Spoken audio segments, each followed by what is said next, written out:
الحمد للہ رب العالمین والصلاة والسلام علی اشرف الانبیاء والمرسلین وعلی آلہ واصحابہ اجمعین۔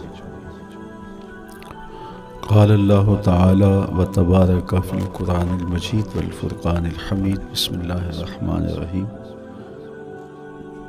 لا اقسم بہذا البلد وانت حل بہذا البلد ووالد وما ولد لقد خلقنا الانسان فی کبد۔ صدق اللہ مولانا العظیم وصدق رسولہ النبی الکریم الرؤوف الرحیم۔ اللہم نور قلوبنا بالقرآن وزین اخلاقنا بالقرآن وادخلنا الجنۃ بالقرآن ونجنا من النار بالقرآن۔ قال اللہ تعالی وتبارک فی شان حبیبہ مخبرا وآمرا ان اللہ وملائکتہ یصلون علی النبی یا ایہا الذین آمنوا صلوا علیہ وسلموا تسلیما۔ اللہم صلی علی سیدنا و مولانا محمد معدن الجود والکرم صلاۃ و سلاما علیک یا سیدی یا رسول اللہ۔ میں نے آپ کے سامنے قرآن مجید کے جو کلمات تلاوت کیے ان میں اسی حقیقت کو بیان کیا گیا۔ لا اقسم بہذا البلد، آغاز ہوا شہر مکہ کی قسم سے، قسم ہے مجھے اس شہر کی، پھر وجہ قسم بھی بیان کی، وانت حل بہذا البلد، مجھے اس شہر کی قسم اس لیے کہ محبوب اس شہر میں تو جو بستا ہے، تیرا بسیرا ہے اس شہر میں، اس شہر کی گلیوں نے تیرے قدم چومے ہیں اور تیرے انفاس کی مہک اس کی فضاؤں میں بسی ہے، اس لیے مجھے قسم کہ یہاں تم رہتے ہو۔ اللہ اکبر۔ علماء کے مابین اس بات پر اختلاف ہے کہ مکۃ المکرمہ افضل ہے یا مدینۃ النبی صلی اللہ علیہ وآلہ وسلم افضل ہے۔ ایک علمی اختلاف ہے، بعض نے کہا مکۃ المکرمہ افضل ہے، دلائل دیے، بڑا وزن ہے دلائل میں۔ بعض نے کہا مدینۃ الرسول صلی اللہ علیہ وآلہ وسلم افضل ہے، دلائل دیے، بڑا زور ہے دلائل میں۔ لیکن شیخ عبدالحق محدث دہلوی علیہ رحمہ اسی آیت سے روشنی لے کر کے لکھتے ہیں کہ جب حضور مکے میں تھے تو مکہ افضل تھا، جب مدینے آ گئے تو مدینہ افضل ہو گیا۔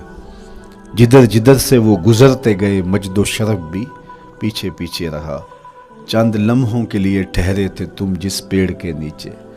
نشور وحدی کا لہجہ دیکھیے کتنا دل آویز ہے، چند لمحوں کے لیے ٹھہرے تھے تم جس پیڑ کے نیچے، سنا ہے آج تک اس پیڑ کا سایہ مہکتا ہے۔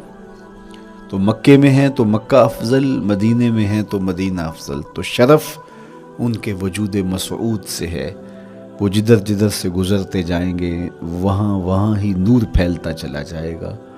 اور پیر نصیر الدین علیہ رحمہ کا لہجہ یہاں کتنا خوبصورت دکھائی دیتا ہے۔ ایک بار وہ جدھر سے گزرے ہیں نصیر، ایک بار وہ جدھر سے گزرے ہیں نصیر، بار بار ادھر سے بہار گزری ہے۔ تو کہا کہ قسم ہے مجھے اس شہر کی، یعنی شہر مکہ کی۔ کیوں اس شہر کی قسم؟ وَأَنْتَ حِلٌّ بِهَذَا الْبَلَدِ، کہ محبوب اس شہر میں تمہارا قیام ہے، اس شہر میں تمہاری رہائش ہے، تمہارے انفاس کی مہک ہے اس شہر کی فضاؤں میں، اور تمہارے قدموں کو چھوا ہے اس شہر کی گلیوں نے، اس لیے قسم کہ یہاں آپ رہتے ہو۔ وَوَالِدٍ وَمَا وَلَدَ، اور قسم ہے باپ کی، اور قسم ہے جو اس کی اولاد ہے۔ والد سے مراد کیا ہے اور ما ولد سے مراد کیا ہے؟ تو اس کے بارے میں ایک قول یہ ہے کہ والد سے مراد حضرت ابراہیم علیہ السلام ہے، اور ما ولد سے مراد حضور علیہ السلام جو ان کے فرزند ہیں۔ ایک قول کہ والد سے مراد حضرت آدم علیہ السلام ہے، اور ما ولد سے مراد ان کی ساری ذریت اور نسل ہے۔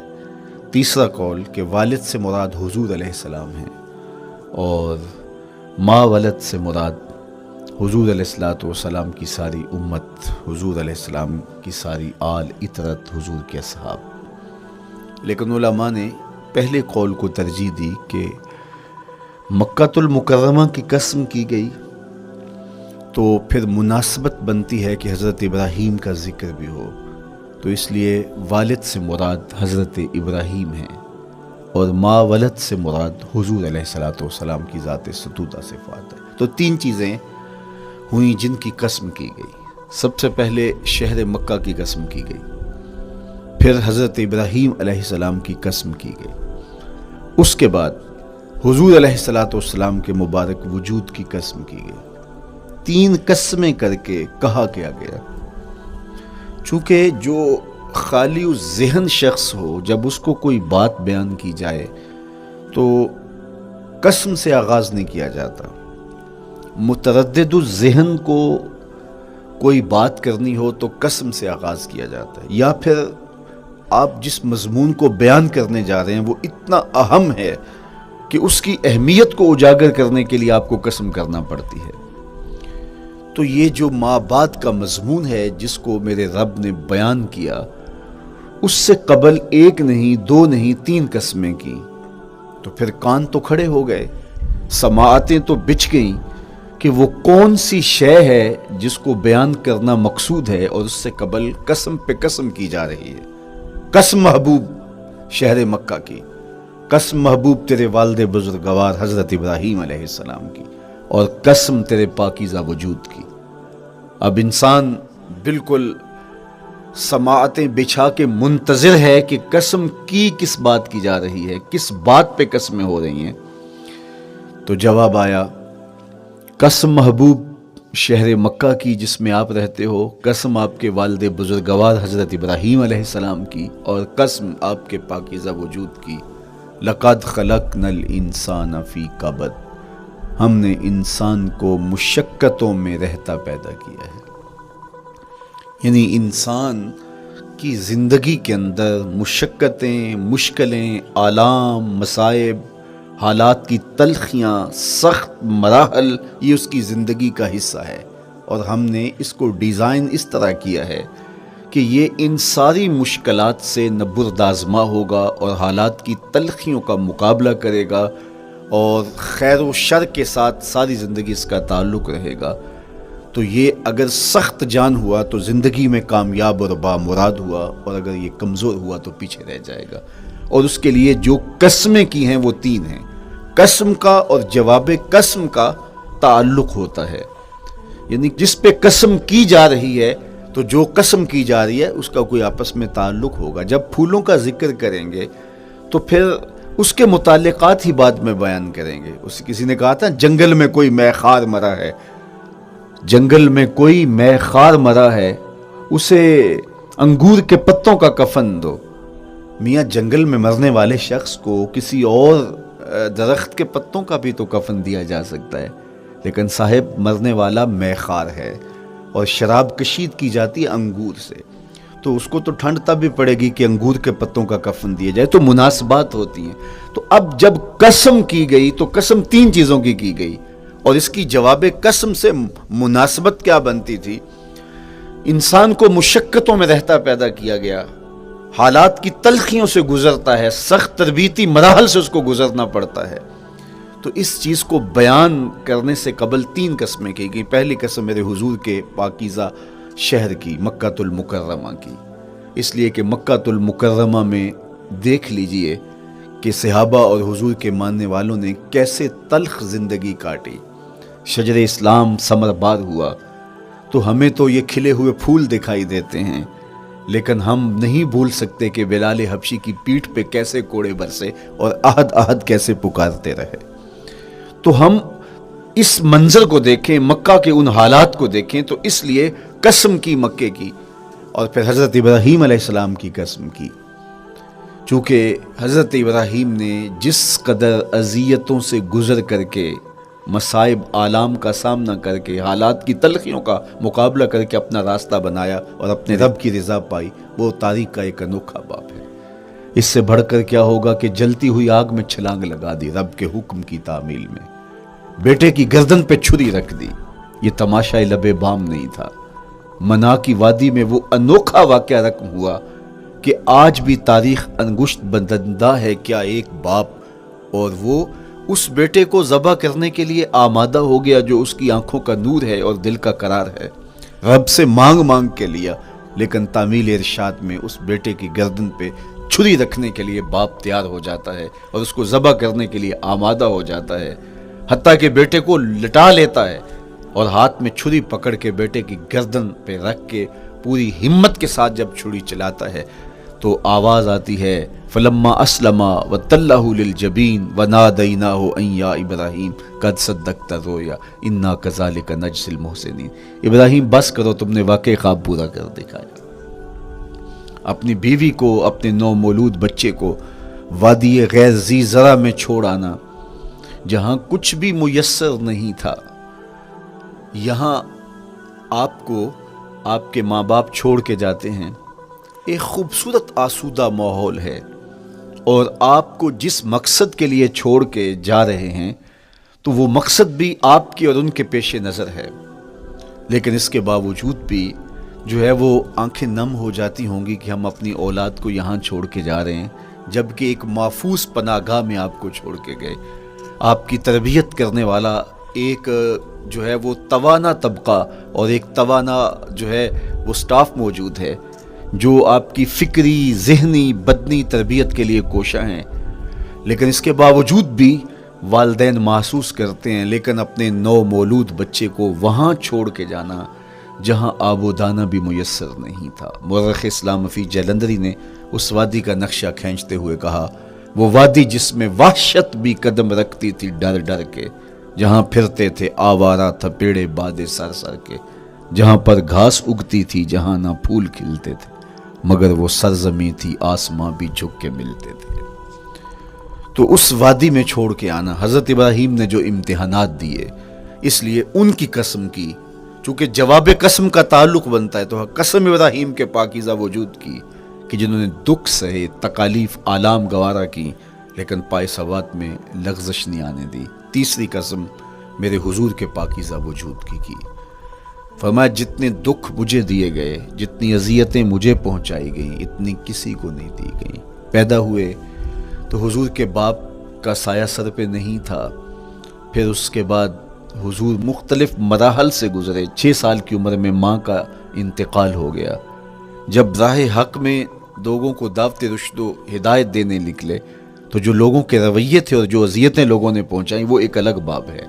مکے کی گلیوں سے لے کے طائف کے بازاروں تک جن اذیتوں سے میرے حضور گزرے، ام المومنین سیدہ عائشہ رضی اللہ تعالیٰ عنہ فرماتی ہیں ایک دن حضور کی بارگاہ میں حاضری تھی تو ہم نے عرض کیا حضور کیا احد کے دن سے سخت دن بھی زندگی میں کبھی گزرا ہے؟ صحابہ کی نظر میں اس دن سے سخت دن کبھی زندگی میں نہیں آیا، اس لیے کہ جب 70 صحابہ کی لاشیں پڑی تھیں، حضور کے چچا حضرت امیر حمزہ شہید کر دیے گئے، اور نہ صرف انہیں شہید کیا گیا، ان کا مسئلہ کیا گیا، اعضائے بدنیاں کاٹ دیے گئے، ناک کاٹ لی گئی، زبان کاٹ لی گئی، بدن چیر کے کلیجہ نکالا گیا، اور پھر ان اعضاء کا ہار پرویا گیا، اور ہندا نے گلے میں ڈال کے رقص کیا، آنکھوں میں نیزے چبھوئے گئے۔ تو یہ دردناک دن تھا۔ تو حضور کے سر انور پہ سفید رنگ کی پٹی بندھی تھی اور چشمان رحمت میں آنسو تھے، اور بار بار فرماتے تھے ما فعل امی، میرے چچا کی کہانی سناؤ۔ تو یہ دردناک دن تھا جو صحابہ نے اپنی آنکھوں سے دیکھا۔ تو انہوں نے کہا حضور کیا احد کے دن سے سخت دن بھی کبھی زندگی میں آیا؟ ان کا خیال تھا کہ حضور فرمائیں گے ہاں یہ میرا زندگی کا مشکل ترین اور سخت ترین دن تھا، لیکن حضور نے فرمایا ہاں عائشہ، جب طائف کے بازاروں میں تیری قوم نے مجھے پتھر مارے تو یہ دن احد کے دن سے بھی سخت تھا۔ حضور ان کے 3 سرداروں کے پاس پیغام حق لے کے گئے، لیکن انہوں نے آگے سے جو رویہ اختیار کیا وہ اتنا اذیت ناک تھا۔ حضور نے فرمایا کہ ٹھیک ہے، میں تمہاری خیر خواہی کا جذبہ لے کے تمہارے تک پہنچا ہوں، تم نے میری دعوت کو قبول نہیں کیا، تمہاری مرضی، تمہارا مقصود، چلو اب یہ بات میرے اور تمہارے درمیان رہنی چاہیے، اس بات کو راز رہنا چاہیے، اہل مکہ تک یہ بات نہ پہنچے۔ انہوں نے کہا ہم کیوں راز رکھیں، بلکہ اوباشوں کے ہاتھ میں پتھر دے دیے، اور حضور جب واپس ہونے لگے تو وہ حضور کے پاؤں پہ سنگزنی کرتے، حضور اپنا ایک پاؤں اٹھاتے تو دوسرے پاؤں پہ مارتے، شدت درد اور احساس کرب سے حضور بیٹھ جاتے تو ان کے غنڈے دائیں بائیں سے بڑھتے اور کندھوں سے پکڑ کے حضور کو اٹھاتے اور مشق سنگزنی کرتے۔ نالین خون سے بھر گئے، لخت لخت زخمی ہوا، اللہ اکبر۔ کیا دردناک لمحے تھے، کیا تکلیف بری گھڑیاں تھی. تو کہا کہ جب طائف کے بازاروں میں تیری قوم نے مجھے پتھر مارے تو یہ دن احد کے دن سے بھی سخت تھا. اچھا، جب حضور پر اس طرح آلام و مصائب ٹوٹ پڑے تو حضور کے ساتھ جو صحابہ تھے انہوں نے کہا حضور ان کے لیے بد دعا کر دیجئے. تو میرے حضور بولے میں رحمت بن کے آیا ہوں، میں رحمت بن کے آیا ہوں. اللہ اکبر. ان کا تقاضا پہم بڑا تو حضور کے ہاتھ اٹھ گئے اور پھر حضور نے جو کہا سنیے، اللہم اہد قومی فإنہم لا یعقلون. اے اللہ میری قوم کو ہدایت دے دے، یہ مجھے جانتے نہیں، اگر جانتے تو ان کا میرے ساتھ یہ رویہ نہ ہوتا. تو پتھروں کے جواب میں دعائیں دینا پیغمبروں کا حوصلہ ہوتا ہے. اللہ اکبر. مورخ اسلام حفیظ جلندری نے کیا خوبصورت پیرائے میں نقشہ کھینچا کہ حضور ہاتھ اٹھا کے دعا مانگ رہے ہیں، الہی کرم کر کو سارے طائف کے مکینوں پر، الہی پھول برسا ان پتھروں والی زمینوں پر. تو حضور نے دکھ سہے، تکلیفیں سہی. اب 3 قسمیں کی. شہر مکہ کی قسم جہاں حضور کے صحابہ نے تکلیفیں سہی، اس شہر کی گلیوں میں انہیں گھسیٹا گیا اور ان کو کچی کھالوں میں لپیٹ کے دھونیاں دی گئیں، انہیں اذیت ناک مراحل سے گزارا گیا. حضرت ابراہیم مشکل سے مشکل زندگی کاٹی اور رب کی رضا جوئی کے لیے کوشاں رہے، اور میرے حضور نے سخت ترین اذیتوں، مقاومتوں، مخالفتوں اور تکلیفوں کا سامنا کیا. تو ان 3 چیزوں کا حوالہ دے کر، ان 3 چیزوں کی قسم کر کے اب انسان کو بتایا جا رہا ہے کہ تم مشکلات سے تمہیں گزرنا پڑے گا، حالات کی تلخیاں تمہیں سہنی پڑیں گی. کسی مرتبے تک پہنچنے کے لیے تمہیں پھر تکلیفوں کی راہ اختیار کرنی پڑے گی. تم کون ہوتے ہو؟ میرا محبوب ہو تو تکلیفیں وہ بھی اٹھائے، 2 جہاں کا مالک ہو اور طائف کے بازاروں میں اس کے پاؤں پہ بھی پتھر پڑیں، اور کونین کا سردار ہو اور ان کے اوپر اوجری ڈال دی جائے، کائنات کا مالک ہو اور ان کو مکے کی گلیوں کے اندر ان کے گلے میں عقبہ بن ابی معیط کپڑا ڈالے اور تاؤ دے. تو کیا ان مشکلات سے تم بچ سکتے ہو؟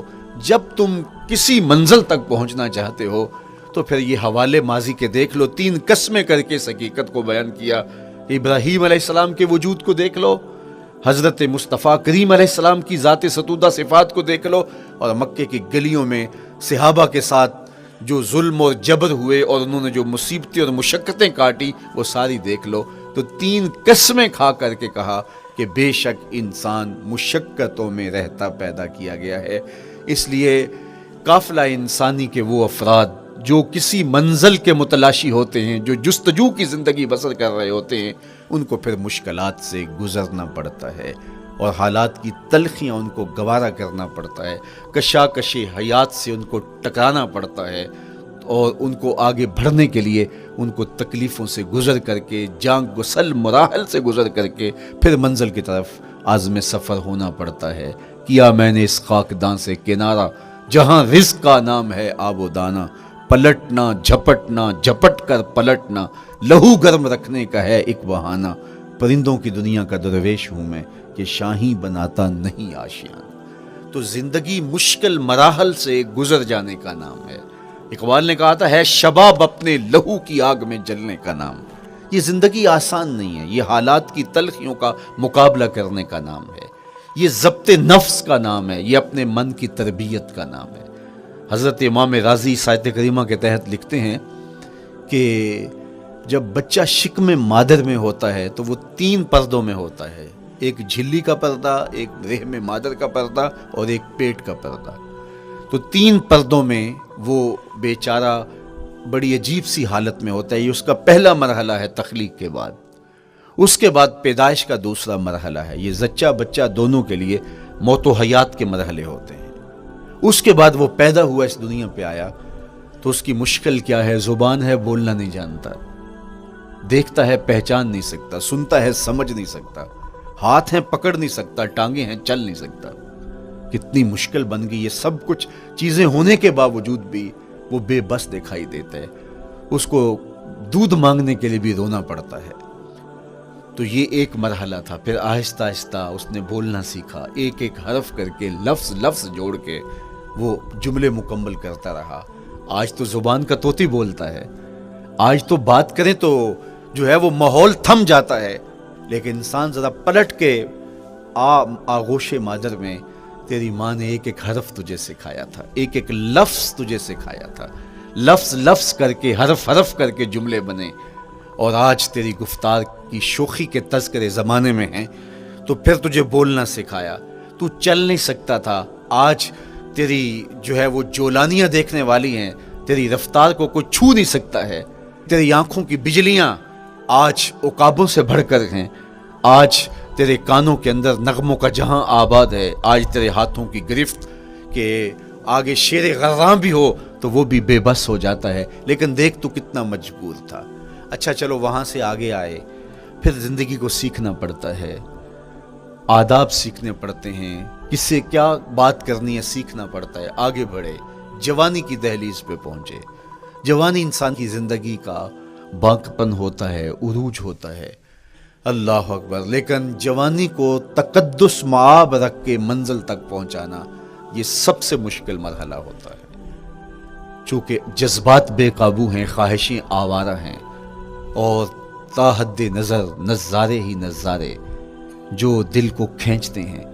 اب اپنے تقدس کو جو شخص محفوظ رکھے، کائنات میں سب سے قیمتی جوہر حضرت انسان کا اس کی عصمت کا جوہر ہے، اور سب سے حسین چہرہ وہ ہے جو جنسی کالک سے اپنے آپ کو بچا لے۔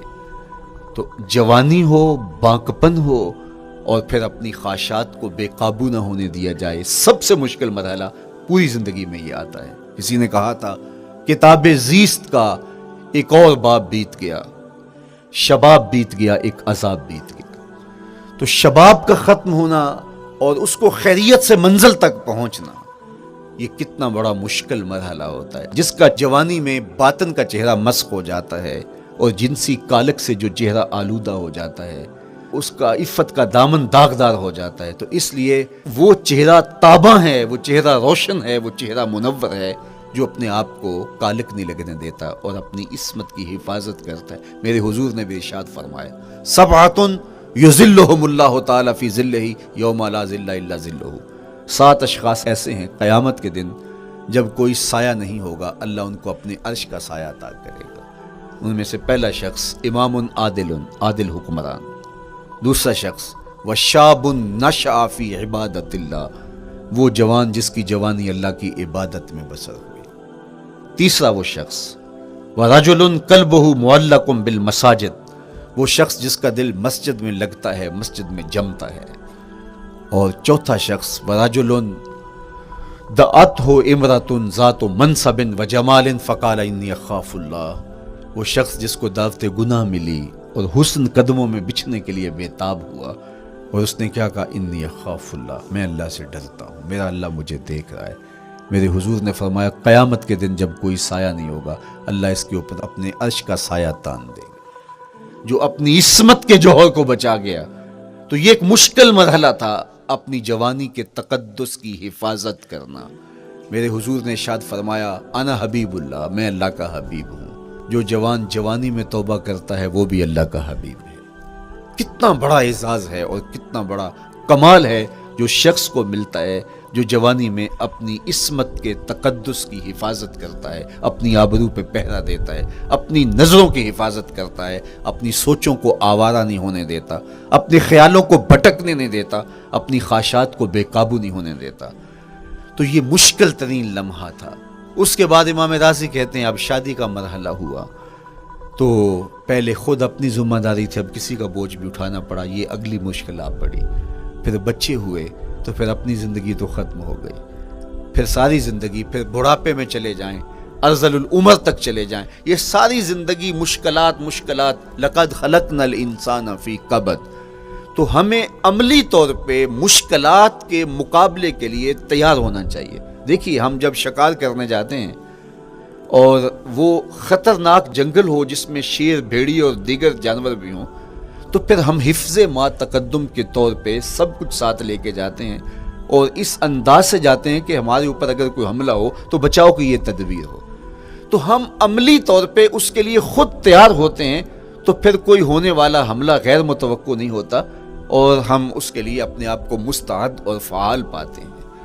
اسی طرح میں اور آپ اگر زندگی کے اس فلسفے سے آگاہ نہیں ہوں گے کہ زندگی مشکلات کا مجموعہ ہے، حالات کی تلخیاں ساری زندگی ہمارے ساتھ رہیں گی، تو کوئی بھی تکلیف، کوئی بھی اذیت، کوئی بھی ایسا واقعہ جو ہم نہیں چاہ رہے ہوں گے وہ روح پذیر ہوگا تو ہم گھبرا جائیں گے اور پھر اس وقت ہم دکھی ہو جائیں گے۔ اس لیے ہمیں یہ قرآن نے سکھایا ہے کہ تم عملی طور پہ زندگی کی سختیوں کا مقابلہ کرنے کے لیے آمادہ اور تیار ہو جائے۔ قرآن مجید میں جو صبر کا لفظ ہے اس کا مفہوم یہ ہے کہ حالات کی جو تلخیاں تمہارے اوپر آتی ہیں، وہ غربت بھی ہو سکتی ہے، وہ بیماری بھی ہو سکتی ہے، وہ لوگوں کی عداوت اور دشمنی بھی ہو سکتی ہے، وہ اور بہت ساری چیزیں ہوتی ہیں، وہ جنگوں کی حالت کا بپا ہو جانا اور تمہارا دشمنوں کے نرغے میں گر جانا، یہ سب کچھ ہو سکتا ہے۔ تو اس کے اوپر استقامت کے ساتھ تم کھڑے رہو اور تم ان کو برداشت کرنے کی اپنے اندر ہمت اور حوصلہ رکھو، تو پھر وہ تمہارا صبر ہوگا، اور یہ قوت اگر تمہارے اندر پیدا ہو جاتی ہے تو پھر تمہاری زندگی آسان اور سوکھی ہو جاتی ہے۔ لیکن اگر یہ دولت تمہیں نصیب نہیں ہوتی تو پھر ساری زندگی دکھوں اور شکووں سے بھری رہتی ہے۔ اس لیے ہمیں یہ چیز سیکھ لینی چاہیے کہ زندگی نام ہی مشکلات سے نبرد آزما رہنے کا ہے۔ عملی طور پہ ہم دیکھو، ہمیں پتہ ہے سردی آ رہی ہے تو اس کا ہم پہلے انتظام کرتے ہیں، تو سردی ہمیں دکھی نہیں پھر کرتی، ہم سردی سے بھی لطف لیتے ہیں، موسم برسات سے بھی مزہ لیتے ہیں، اور گرمی سے بھی ہم ایک حاص حاصل کر لیتے ہیں اگر ہم اس کو جو ہے اس کے لیے عملی طور پہ اپنے آپ کو تیار کر لیں۔ لیکن اگر ہم اس کے لیے تیاری نہیں کریں گے تو سوائے گھبراہٹ کے اور کچھ نہیں ہوگا۔ تو مجھے اور آپ کو عملاً اپنے آپ کو اس بات کے لیے آمادہ کرنا پڑے گا کہ زندگی ان حالات کی تلخیوں سے ٹکرانے کا نام ہے، اور ساری زندگی ہمیں ان مراحل سے گزرتے رہنا پڑے گا۔ اور قرآن نے جو ہے وہ 3 قسمیں کر کے، اور 3 قسمیں بھی شہر مکہ کی اور محبوب کریم کے پاکیزہ وجود اور جناب ابراہیم علیہ السلام کی، تاکہ تمہیں پتہ چلے جب ان کو بھی ان مراحل سے گزرنا پڑا میں اور آپ کیا بیچتے ہیں۔ اس لیے ہمیں اپنی زندگی کو ان راہوں پہ ڈالتے ہوئے صبر اور استقامت، اب صبر اور استقامت کی دولت ہمیں کیسے نصیب ہوگی، یہ دولت کس طرح، یہ قوت راسخہ ہمارے اندر کیسے پیدا ہوگی، اور کس طرح ہمارے من کے اندر یہ چیزیں سمائے گی۔ اللہ تعالیٰ کی خشیت، اس پر توکل، اس پر بھروسہ، اور اللہ تعالیٰ جل شانہ کی طرف سے ہر کام کے ہونے کا یقین ہمارے اندر یہ استقامت اور یہ حوصلہ پیدا کرتی ہے یہ چیز۔ اس لیے مجھے اور آپ کو اپنی پوری زندگی میں اس عمل سے گزر کر کے اپنے آپ کو مضبوط ترین صورتحال میں لا کے کھڑا کرنا پڑے گا، اور یہی زندگی کا جمال ہے۔ تو اب پھر دیکھیے قرآن کیا کہہ رہا ہے، لا اقسم بہذا البلد وانت حل بہذا البلد ووالد وما ولد، 3 قسمیں کی۔ اس کے بعد ارشاد فرمایا لقد خلقنا الانسان فی کبد، ہم نے انسان کو مشکلوں میں، مصائب میں، آلام میں رہتا ہوا پیدا کیا۔ کہتے ہیں جب حضرت انسان کی تخلیق ہوئی تو اس کا خمیر جب گویا جا رہا تھا تو اس کے اوپر 39 دن تک آزمائشوں کی، دکھوں کی، تکلیفوں کی بارش ہوئی، اور ایک دن خوشیوں اور مسرتوں کا می برسا۔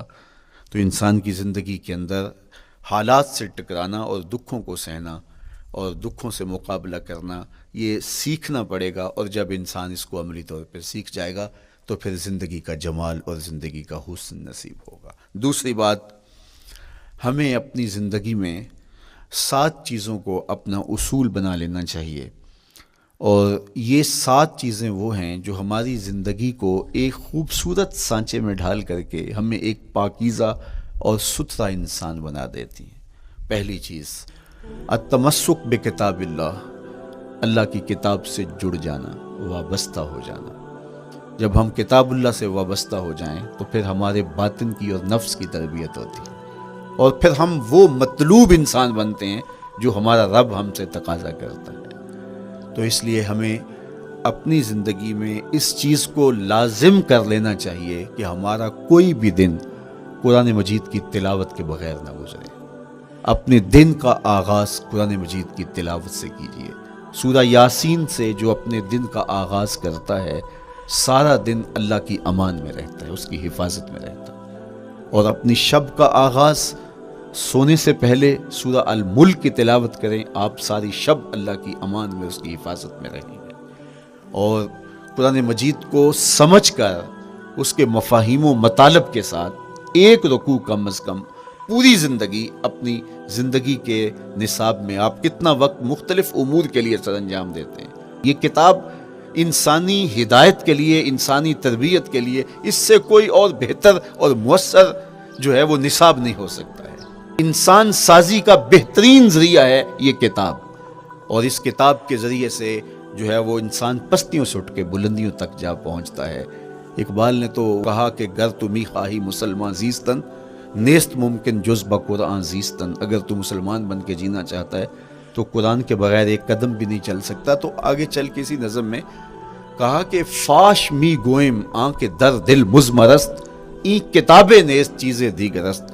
اگر میں کھل کے بیان کر دوں جو میرے سینے میں چھپا ہے تو میں تجھے بتا دوں کھل کے، یہ کتاب نہیں، یہ کوئی اور ہی شے ہے۔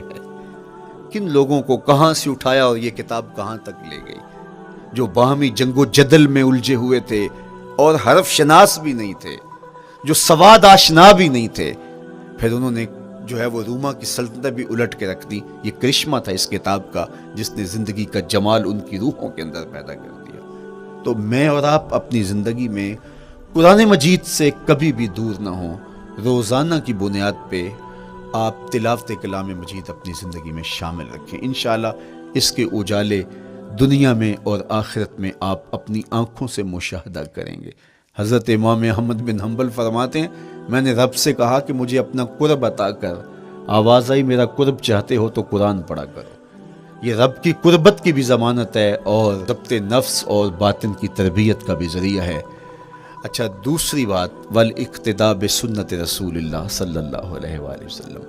ہمارے لیے بہترین نمونہ ہمارے حضور علیہ الصلوۃ والسلام کی زندگی ہے، حضور کے دیا ہوا نظام حیات ہے، جس پر حضور نے خود عمل کر کے دکھایا۔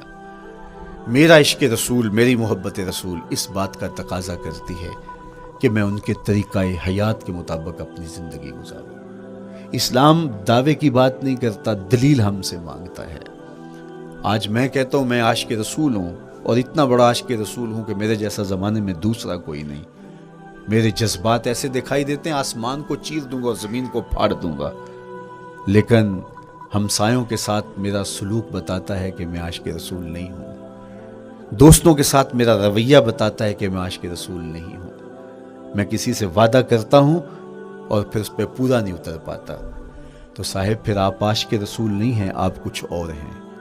عشق رسول تو یہ ہے کہ میرے محبوب علیہ السلام نے کسی سے عہد کیا ہے کہ تمہارے آنے تک میں یہاں کھڑا ہوں، اور وہ جا کے بھول جاتا ہے، اور میرے حضور 3 دن وہاں منتظر رہتے۔ وہ اچانک گزرا اور دیکھا تو حضور علیہ الصلوۃ والسلام کھڑے ہیں، تو خود پریشان ہوا، صرف اتنی بات اسے کہی، صاحب تو نے مجھے مشکل میں ڈال دیا، تو نے مجھے مشقت میں ڈال دیا۔ عہد کیا ہے تو پھر اس کی پاسداری نبھا کے دکھائی۔ اللہ اکبر! میں اگر حضور سے محبت کرنے والا ہوں تو میرا رویہ بتائے کہ میں عاشق رسول ہوں۔ میری زبان پہ جھوٹ نہیں بول سکتی۔ آپ سے پوچھا گیا کہ مومن بزدلی کر سکتا ہے؟ کہا نہیں، بہادر ہوتا ہے، لیکن ہو سکتا ہے کبھی اس سے بزدلی سرزد بھی ہو جائے۔ پھر پوچھا گیا کہ مومن بخیل ہو سکتا ہے؟ کہا نہیں، سخی ہوتا ہے، لیکن ہو سکتا ہے کبھی اس سے بخل بھی سرزد ہو جائے۔ پھر تیسرا سوال حضور سے کیا گیا، مومن جھوٹا ہو سکتا ہے؟ فرمایا جھوٹا نہیں ہو سکتا، یہ پکی بات ہے کہ مومن جھوٹ نہیں بول سکتا۔ میں اور آپ اپنے رویوں میں دیکھیں کہ ہم کھڑے کہاں ہیں۔ آج ہم ان جگہوں پہ بھی جھوٹ بولتے ہیں جہاں جھوٹ بولنا ہماری مجبوری بھی نہیں ہوتی، چونکہ یہ ہماری فطرت ثانیہ اور عادت بن چکا ہے، اور ہم اس کو برا ہی نہیں سمجھتے۔ جبکہ جھوٹ جب کوئی شخص بولتا ہے، حدیث پاک میں آتا ہے اس کے منہ سے بدبو نکلتی ہے، رحمت کے فرشتے 1 میل دور ہٹ جاتے ہیں اس سے۔ اور سویر سے شام تک جب ہمارے معمولات یہ ہوں تو پھر ہم کہاں کھڑے ہیں اور رحمت کے فرشتے کہاں کھڑے ہیں؟ تو حضور علیہ الصلوۃ والسلام کی سنت کا اتباع حضور کی محبت کی دلیل ہوگی۔ امام قرطبی نے لکھا ہے، اللہ کی محبت کا کوئی دعویٰ کرے تو کیا دلیل ہوگی کہ یہ واقعی محب الہی ہے؟ تو کہا اللہ سے محبت کا دعویٰ کرنے والے کے لیے دلیل یہ ہے کہ وہ قرآن سے پیار کرے۔ قرآن سے پیار اور قرآن سے محبت کی دلیل یہ ہے کہ حضور کا پیار سینے میں رکھے. حضور سے محبت کی دلیل یہ ہے کہ سنت رسول سے پیار کرنے والا ہو, اور سنت رسول سے پیار کرنے کی دلیل یہ ہے کہ بدعات سے اجتناب کرنے والا ہو. ہر وہ طریقہ جو میرے حضور نے نہیں دیا اس کو اختیار نہ کرے, اس طریقے کو اختیار کرے جو حضور علیہ الصلوۃ والسلام کا عطا کرتا ہے. تیسری بات, عقل الحلال. یہ وہ بنیادی اصول ہیں جو ہماری زندگیوں میں اتر جانے چاہیے, اور ہم ایک صالح اور خوبصورت انسان بن کے اس معاشرے کا حصہ بن سکتے ہیں. عقل حلال زندگی میں شامل ہو تو زندگی کو جمال نصیب ہوتا ہے, اور باطن اور ظاہر کو طمانینت نصیب ہوتی ہے. اگر رزق پاک نہیں ہے تو آپ کعبے بھی جائیں تو وہاں بھی آپ محروم پلٹیں گے. میرے حضور علیہ الصلوۃ والسلام نے فرمایا ایک بندہ لمبا سفر کر کے گیا, اشعث اغبر کے لفظ ہیں, کہ اس کے بال بکھرے ہوئے ہیں, سفر کی گرد پڑی ہوئی ہے, اور لباس بھی پھٹا ہوا ہے, شکستہ حالت, پراگندہ صورت, اور کھڑا ہے کعبۃ اللہ کے سامنے. یمد یدیہ, دونوں ہاتھ لمبے کر کر کے دعا مانگ رہا ہے, اور کیا کہتا ہے, اے اللہ ومطعمہ حرام ومشربہ حرام وملبسہ حرام وغذی بالحرام. فرمایا اس کا کھانا حرام کا ہے, اس کا پینا حرام کا ہے, اس نے جو لباس پہنا وہ حرام کا ہے. میرے حضور فرماتے ہیں بتاؤ اس کی دعا کیسے قبول ہوگی. اب لمبا سفر کاٹ کے حرم کعبہ میں پہنچے, غلاف کو پکڑ پکڑ کے دعائیں کر رہا ہے, لمبے لمبے ہاتھ کر کے دعائیں مانگ رہا ہے, ملتزم سے لپٹا ہوا ہے, حتیم میں سجدہ ریز ہو کے رو رو کے دعائیں مانگ رہا ہے, لیکن دعا قبول نہیں ہوتی. کیوں؟ اس لیے کہ اس کے پیٹ میں لقمہ حرام کا ہے, اس کے بدن پہ لباس حرام کا ہے. تو اسلام نے جتنا زور حلال کمانے, حلال کھانے اور حلال اختیار کرنے پر دیا ہے, تو ایک مومن اگر اسلام کے مبادیات سے بھی آگاہ ہو تو اس کی تو زندگی کے اندر جو ہے وہ حرام گھس ہی نہیں سکتا ہے, بلکہ وہ مشکوک سے بھی اجتناب کرے. چوتھی چیز, کف الاذی. اپنے آپ کو ایسا بناؤ کہ تمہارے وجود سے کسی کو ضرر اور تکلیف نہ پہنچے. ہمارا اسلام تو ہمیں یہ بتاتا ہے کہ تم پیاز یا لہسن کھا کے مسجد میں نہ جاؤ کہ تمہارے منہ سے جو سمیل آتی ہے اس سے کسی کو تکلیف نہ پہنچے. تو یہ اسلام کی دی ہوئی تعلیمات ہیں کہ مسجد میں بھی جانا ہے تو اپنے آپ کو دیکھو کہ تمہاری حالت کیا ہے, تمہاری وجہ سے کسی کو تکلیف نہ پہنچے. تمہارے رویے اتنے خوبصورت ہوں, تمہارے ہمسائے بتائیں کہ یہ واقعی مسلمان ہے. مسلمان کی تعریف کی گئی, المسلم من سلم المسلمون من لسانہ و یدہ. مسلمان کون ہے؟ جس کے ہاتھ سے, جس کی زبان سے دوسرا مسلمان بھائی محفوظ ہے, تو وہ مسلمان ہے. اللہ اکبر. ہم یہ جو کہتے ہیں السلام علیکم, اس کو کہتے ہیں تحیت المسلم, مسلمان کا تحیت. تو اس میں اس کے معنی پہ غور کریں تو ہم اس کو ضمانت دے رہے ہوتے ہیں, السلام علیکم, تیرے اوپر سلامتی ہو. تو ہم اپنی جانب سے اسے ضمانت دیتے ہیں, میرے بھائی میری طرف سے تیری عزت, تیری جان, تیری آبرو سلامت ہے, اب میری جانب سے تو پریشان نہیں ہونا, میں تجھے سلامتی کی ضمانت دیتا ہوں. اور وہ آگے سے کیا کہتا ہے, وعلیکم السلام. میرے بھائی پھر میری جانب سے بھی تیرا سب کچھ محفوظ ہے. اگر سلام کا مفہوم اچھی طرح ہماری روحوں میں اتر جائے تو پھر ایسا ہو نہیں سکتا کہ ہم جس کو السلام علیکم کہہ دیں پھر اس سے ہم دھوکہ کریں, یا اس کی آبرو پہ حملہ آور ہوں, یا اس کے مال پہ حملہ آور ہو جب السلام علیکم کہہ دیا. چونکہ جو ہمیں لفظ بولنے کے لیے کہا گئے اس کے پیچھے فلسفہ لفظ ہوگا. یہ پھول ہیں, ان کو دیکھ کر سبحان اللہ کہنے کا کہا گیا ہے. پہاڑوں کو دیکھ کے اللہ اکبر کہنے کا کہا گیا ہے. پہاڑوں کو دیکھ کے سبحان اللہ کہہ دیں اور پھولوں کو دیکھ کے اللہ اکبر کہہ دیں, ایسا کیوں نہیں کہہ دیتے؟ لیکن نہیں, اس لیے کہ جب پہاڑوں کو دیکھتے ہیں تو دل میں ان کی ہیبت پیدا ہوتی ہے. اتنے بڑے پہاڑ, سمندر کو دیکھتے ہیں تو اس کی ہیبت پیدا ہوتی ہے. اتنا بڑا سمندر تا حد نظر پھیلا ہوا, تو جب اس کی بڑائی پیدا ہونے لگتی ہے تو فوراً پلٹایا گیا اللہ کی بڑائی کی طرف اور کہا بول اللہ اکبر, یہ نہیں میرا اللہ بڑا ہے. اور پھول کو جب دیکھا تو اس کی لطافت کی طرف الجھنے لگے, کتنا خوبصورت ہے, درزوں میں کیسے خوشبو بسی ہوئی ہے, کیسے رنگ ہیں, کیسے جمال ہیں. اللہ اکبر. وہ کیا کسی نے کہا تھا نا کہ درزوں کی لطافت میں خوشبو نے اماں پائی, گل چیرنے والے نے کس شان سے چیرا ہے. تو کیا کمال ہے یار, کیا پتیاں ہیں, کیا رنگ ہے, کیا خوبصورتی ہے, کیا لطافت ہے. الجھنے لگے, کہا بول سبحان اللہ, یہ کیا ہے جس نے رنگ بھرے ہیں وہ پاک ہے. تو تیرا دل الجھ نہ جائے. تو جو ہم بولتے ہیں لفظ جہاں بھی بولتے ہیں اس کے پیچھے ایک فلسفہ ہوتا ہے. السلام علیکم یہ تحیت المسلم ہے. جب ہم کسی کو کہتے ہیں السلام علیکم تو اس کو ہم نے ضمانت دے دی، بس بات ختم، اب جو ہے وہ میری جانب سے تو محفوظ ہے۔ لیکن ہم سلام بھی لے رہے ہوں گے اور ہاتھ بھی کاٹ رہے ہوں گے اور اس کی جیب بھی کاٹ رہے ہوں گے، پھر سلام نہیں لیا، ہم نے منافقت کی ہے۔ تو کف الاذی چوتھی چیز، اور پانچویں چیز اجتناب المعاصی، گناہوں سے اپنے آپ کو بچا کے رکھنا۔ نیکی کرنا بہت اہم ہے، لیکن نیکی کرنے سے زیادہ ہم اپنے آپ کو گناہوں سے بچانا ہے، چونکہ شر کی قوتیں ہمارے ساتھ جڑی ہوئی ہیں، اس لیے اپنے آپ کی حفاظت جب ہم کریں گے تو ہم ایک اچھی صورت میں آگے بڑھیں گے۔ اور چھٹی چیز وہ ہے التوبہ، توبہ تسلسل کے ساتھ کرتے رہیے۔ یہ تصور کہ بڑھاپے میں توبہ کریں گے، یہ تصور کہاں سے آیا؟ یا ہمارے ہاں آج کل یہ کلچر پیدا ہوا ہے کہ لیلۃ القدر یا شبرات کے دن سارے جڑ کے توبہ کرنے بیٹھ جاتے ہیں اور پورا سال اپنی مرضی کی زندگی گزارتے ہیں۔ ایسا نہیں ہے، میرے حضور کے دامن پہ ایک بھی گناہ کا دھبا نہیں تھا۔ ہم نبیوں کی عصمت کے قائل ہیں، کسی نبی پر کوئی گناہ کا دھبا نہیں ہوتا۔ اگر اس امکان کو بھی تسلیم کر لیا جائے تو ساری شریعت مشکوک ہو جاتی ہے، لیکن اس کے باوجود حضور فرمایا میں دن میں اللہ سے 100 بار توبہ کرتا ہوں، ایک دن میں 100 مرتبہ توبہ کرتا ہوں۔ میں اور آپ دیکھیں کہ ہم کیا اس معمول کو اپنی زندگی میں شامل کیے ہوئے ہیں۔ جب انسان توبہ کرتا ہے، جب غسل کر لیتا ہے نا ایک دفعہ، تو پھر وہ بچ بچ کے چلتا ہے کہ کوئی گر دوبارہ پڑ نہ جائے، اور جب وہ لتھڑا ہوا ہو تو پھر اس کو پرواہ بھی نہیں ہوتی۔ اس لیے ہمیں بار بار غسل کرنے کی، بار بار توبہ کرنے کی تلقین کی گئی ہے، تاکہ ہم پھر نئے گناہوں سے بچتے رہیں گے۔ تو اپنی زندگی میں توبہ کا تسلسل کیجئے، شام سویرے صبح بار بار اللہ سے توبہ کی اور رجوع کیجئے۔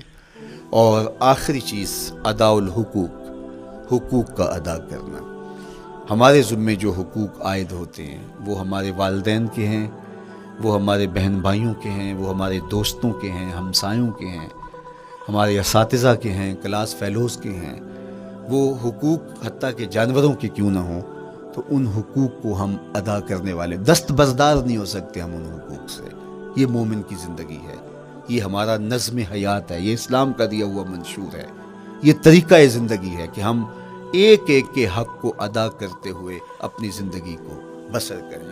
بالخصوص میں طلباء سے مخاطب ہوں کہ یہ عمر تربیتی اعتبار سے سب سے اہم عمر ہے۔ سیدنا علی المرتضیٰ رضی اللہ تعالیٰ عنہ فرماتے ہیں کہ 15 سال سے لے کر کے 20 سال تک کی عمر میں انسان کے نظریات پختہ ہوتے ہیں اور اس کی عادتیں جمتی ہیں۔ یہ دوسرے کہتے ہیں 13 سے 19 سال تک کی عمر، وہ کہتے ہیں یہ بڑی اہمیت کی حامل ہے۔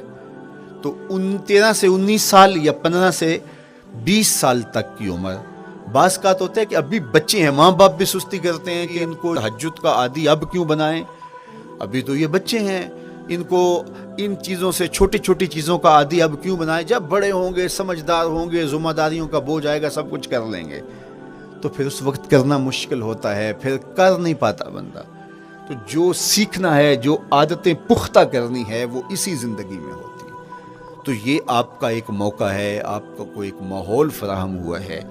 آپ کے ہمسائے آپ کے کلاس فیلوز ہیں جو آپ کے ساتھ کمرے میں رہ رہے ہیں۔ ہمسائیگی کے حقوق ادا کرنے کا جو انداز ہے وہ یہاں ہی سیکھیے اور اپنے اندر اس کو متحقق کیجیے اور پختہ کیجیے۔ اسی طرح اپنے گفتگو کے لہجوں میں شائستگی، اپنے انداز کے اندر خوبصورتی اور اپنے رویوں کے اندر جمال پیدا کرنے کی کوشش کریں۔ اپنے آپ کو مؤثر بنائیں اور شریعت کے بتائے ہوئے اصول اور ضابطوں کے مطابق آپ جب زندگی کے چند دن گزار لیں گے، پھر زندگی گزارنے کا نشہ آنے لگ جائے گا۔ چونکہ جب ہم اپنی خواہش کی زندگی گزارتے ہیں تو پھر ہم خود بے چین اور مضطرب ہوتے ہیں، اس لیے کہ ہمیں اس طرح زندگی گزارنی چاہیے جس طرح ہمارے رب نے ہمیں بتایا ہے۔ آپ کوئی بھی مشین خریدتے ہیں، کوئی بھی چیز لیتے ہیں تو اس کے ساتھ چھوٹی سی بک دیتے ہیں، آپ کو اس کا طریقہ استعمال بتاتے ہیں کہ اس کو یوں استعمال کرو گے تو دیر پا اس کے فوائد حاصل کرو گے۔ اگر یہ مائک ہم اس طرح استعمال نہیں کرتے، اپنی خواہش سے استعمال کریں گے تو پھر نتیجہ کیا ہوگا کہ تھوڑے دنوں کے بعد جو ہے وہ خرابی کی طرف سلسلہ چلے گا۔ اس طرح یہ وجود جس پاکیزہ ذات نے بنایا ہے، اس نے ہمیں بتایا ہے کہ اس کو استعمال کیسے کرنا ہے اور اس زندگی کو کیسے گزارنا ہے۔ اور پھر انسان کو ایک ماڈل اور نمونہ بھی چاہیے، تو کہا نمونہ دیکھنا ہے تو محمد عربی کی ذات دیکھ لو۔ ادھر دیکھتے جاؤ اور زندگی گزارتے جاؤ، دیکھنا تمہاری زندگی کتنی خوبصورت اور کتنی پروقار گزرتی ہے۔ اللہ آپ کو دنیا آخرت کی برکتیں دے، اپنی پناہوں اور اپنی امان اور اپنی حفاظتوں کا حصار دے، اور آنے والا کل اللہ بہتر فرمائے، میرے وطن کی خیر کرے، میرے ملک کو امن کے اجالے دے، یہاں دہشت گردی کے سلگتے الاؤ ٹھنڈے کر کے امن کی بہاریں پیدا کر دے۔ کی محمد سے وفا تو نے تو ہم تیرے ہیں، یہ جہاں چیز ہے کیا لوح و قلم تیرے ہیں۔ وآخر دعوانا ان الحمدللہ۔